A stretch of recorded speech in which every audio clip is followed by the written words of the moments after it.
Hi everyone, my name is Quân. I want to read about topic Hạ Long Bay's water under the stress. First, Vietnam News Quảng Ninh, the water environment in the world renowned Hạ Long Bay has been under tremendous pressure from the growing socio-economic activities in the area. Recognized twice by UNESCO as Global Heritage, Hạ Long Bay remains one of the country's top attractions, drawing in 9.87 million tourists last year, of which 4.28 million are foreign tourists, bringing in $797 million US in revenues, up 30% against 2016. Everyone it seems wants a slice of the pie, with a boom in accommodation 12,000 rooms, 80 hotels, and 512 cruises, including overnight ones. Overload First, Phạm Đình Huỳnh, deputy head of the Base Management Board, said the international recognition of the bay has been a boom to the province's development, but also caused a lot of troubles for authorities. Hạ Long Bay is not just a purely tourist site.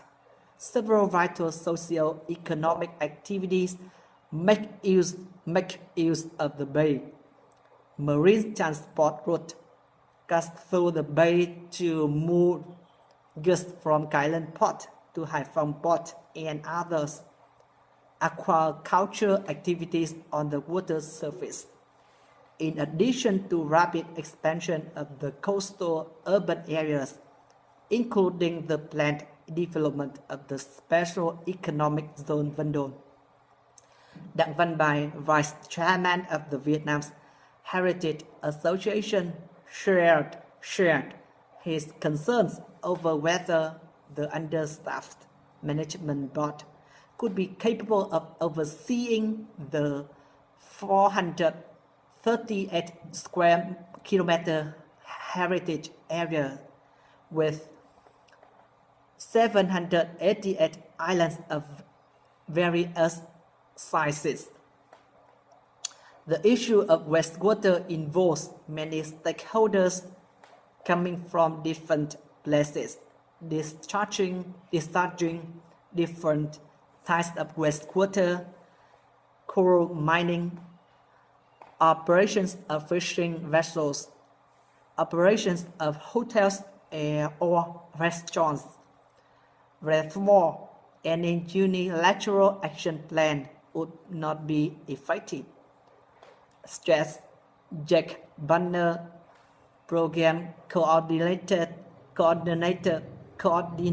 of International Union for Conservation of Nature in Vietnam. Hồ Quang Huy, Vice Chairman of the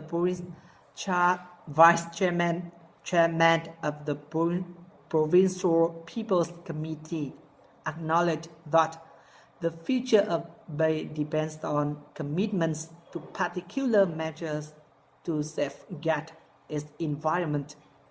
We said that the province is hastening the building of legal frameworks to make sure a rigorous implementation of environment master plan envisioned by for the bay, as well as mechanism for cooperation between competent bodies.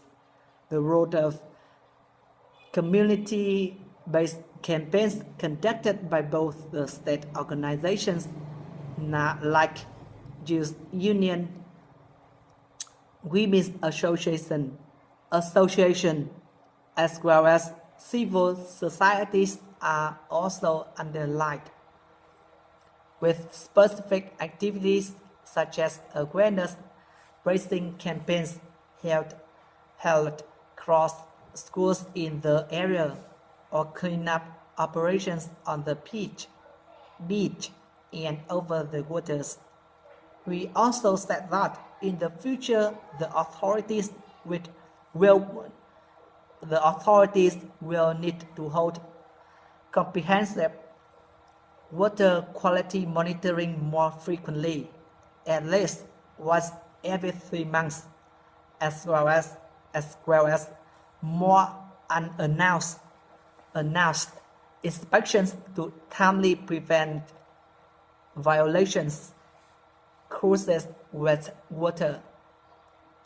The operations of the hundreds of cruise ships in Ha Long Bay area inevitably results in dirty water, and the pollution threats from this only mixture process are so dangerous that 3 years ago,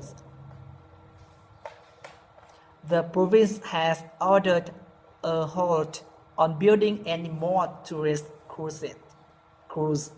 Otherwise, the number would not just be kept at the current 500, 600, but might swell to thousands instead. Previously, with lax regulations, most cruises operated without supervision. Only recently, the province has started to enforce stricter rules, but at the moment, only 10% of cruises are outfitted with built water treatment system, while the remaining 900% are old school sailboats could not be added such as system, he said.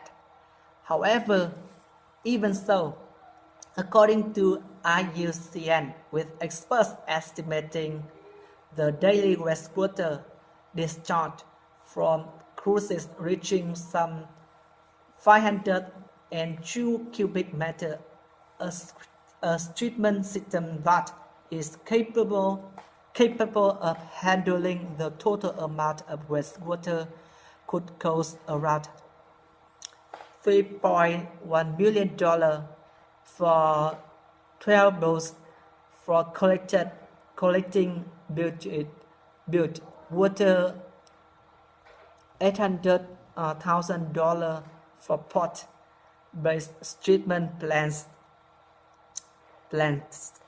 and $500,000 for necessary onboard equipment for cruises. The daily operational cost for entire system would come to $251 a day, which would require cruise operators to pay up to $5 per cubic meter of wastewater handled.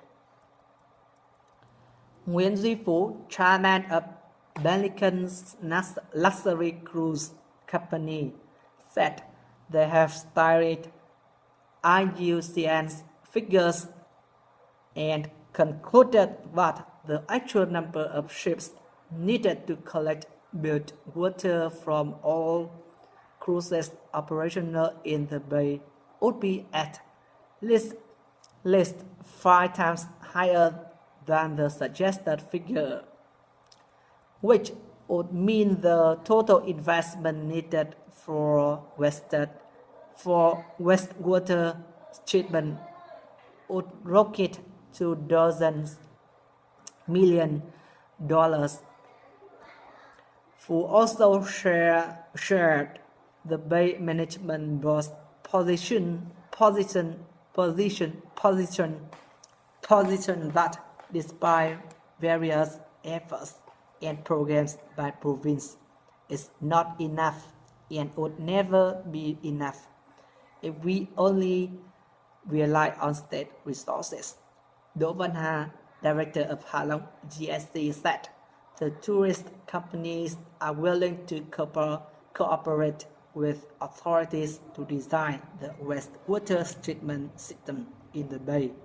He also suggested that the tourist companies could start with small things right now.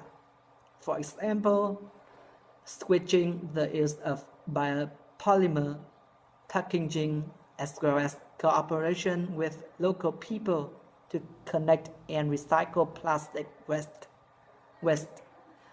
Recently, Quảng Ninh province has implemented a $29.6 million program sought from Japan's ODA to collect waste on land, but a water protection program in similar veins is still lying in waiting.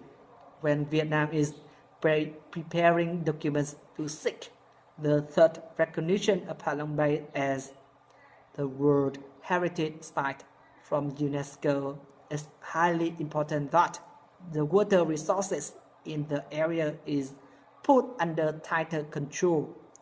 Thanks for listening.